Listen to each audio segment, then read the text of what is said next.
alive. Listen to me and maybe that will help.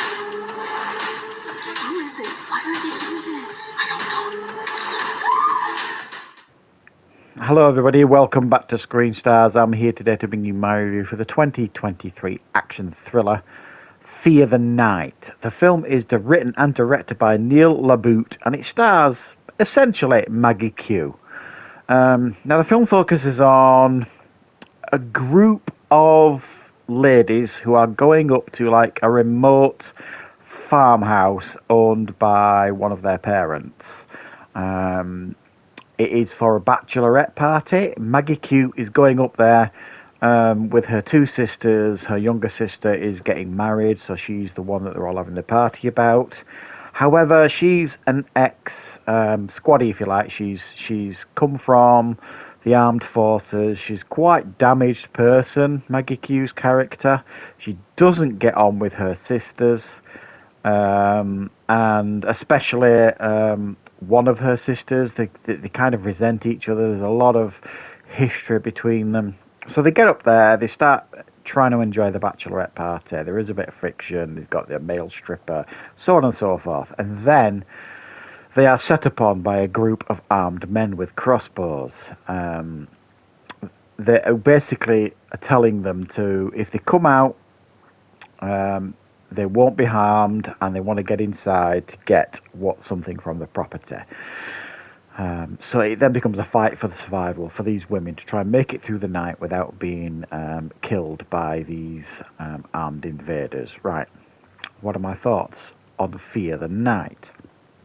Well, this is essentially Die Hard crossed with a home invasion film with Maggie Q in the lead.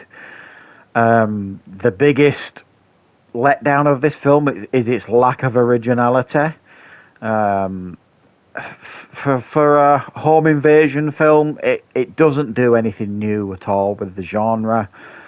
We've seen a lot of home invasion films. Even now, we've seen a lot of home invasion films with, female leads. There's been an awful lot of them over the years, so even that isn't original anymore.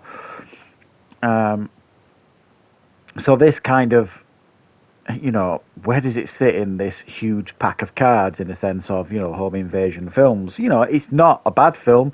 It sits fairly comfortably somewhere in the middle or just below the middle.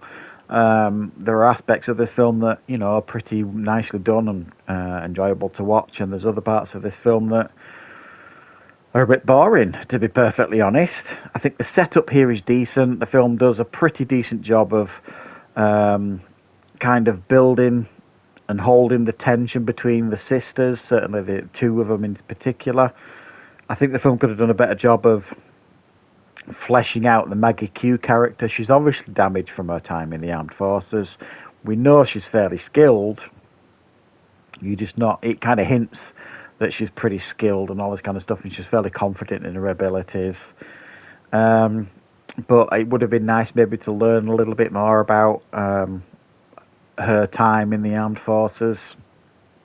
Maybe it would have been beneficial to the film for us to learn a little bit more about why she's at odds with her family, especially her sister. But the film doesn't do a particularly good job of kind of establishing the characters. It's basically, these are the characters, introduce them, get up to this farm for the bachelorette party, and away we go. The only thing the film does establish is that there is friction there, and that she did used to be in the armed forces, and that's your lot, really, in regards to fleshing out the characters. There's an awful lot of these women at this bachelorette party that, well, I don't think I could tell you the name of any of them, if I'm being particularly honest. They're all kind of, bar from one, not that I could necessarily tell you her name, but I do think there is one that I think the film did a good job of establishing her as a character. For example, there's obviously when these armed men kind of attack the farm sort of thing with crossbows, Maggie Q takes charge sort of thing.